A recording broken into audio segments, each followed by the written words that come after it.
Speaker, French sociologist Émile Durkheim wrote about the process of structuration, whereby the structures of society or an organization are created and developed by people's agency, their free will and decision-making powers. But ultimately, one's agency is impacted upon and influenced by the structures that are created to control, define, and direct.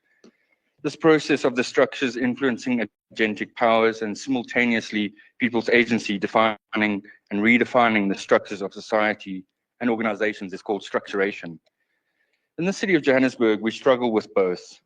Due to a lack of political will and a lack of structured management and accountable performance management, many municipal employees lack clear management structures or have little say over decision-making, and employees don't have the agency to suggest new ideas or challenge their senior peers or the political executive. There's no solid and assertive interface between politicians and residents and the employees required to undertake the wishes of the electorate and the elected political executive.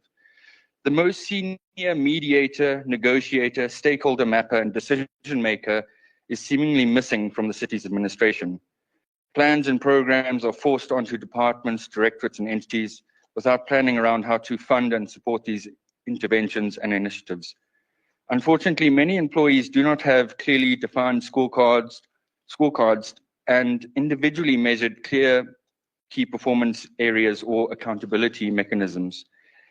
There is a complete failure of leadership over senior directors and municipal entities, especially the entities. The political structure imposed through a flailing and fumbling coalition feels threatened by strong leaders who may challenge or disrupt their plans, whether those plans are well-intentioned, poorly thought out, or seemingly dodgy. Speaker, Johannesburg cannot afford another city manager appointed to serve political interests rather than the residents. That is why this recruitment process must follow the correct legal and procedural framework.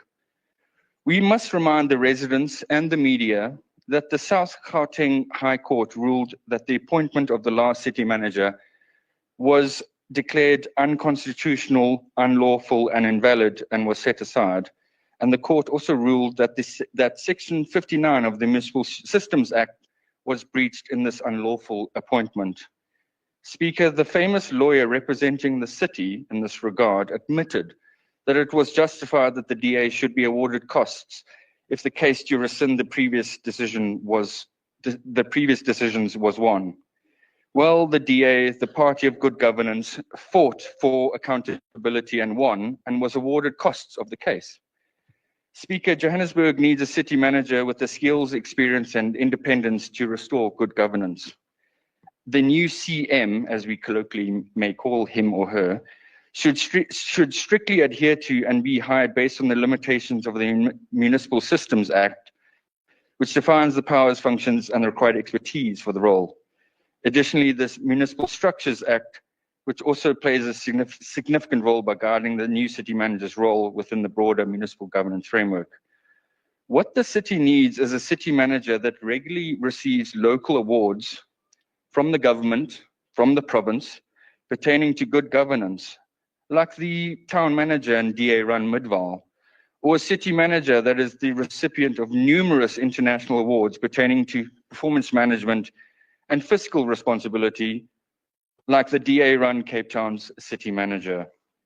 The new CM needs to review unfunded mandates, fix insolvent and mismanaged entities like Joburg Water, the Joburg Roads Agency, City Power, and the Joburg Development Agency. They need to undertake an organizational redesign project and fix the functions under his or her office that are currently understaffed, underfunded, and undersupported when it comes to the systems and technology they require. Johannesburg deserves an experienced, educated, and independent-minded senior public servant who will implement best practice to start providing basic service delivery to all residents.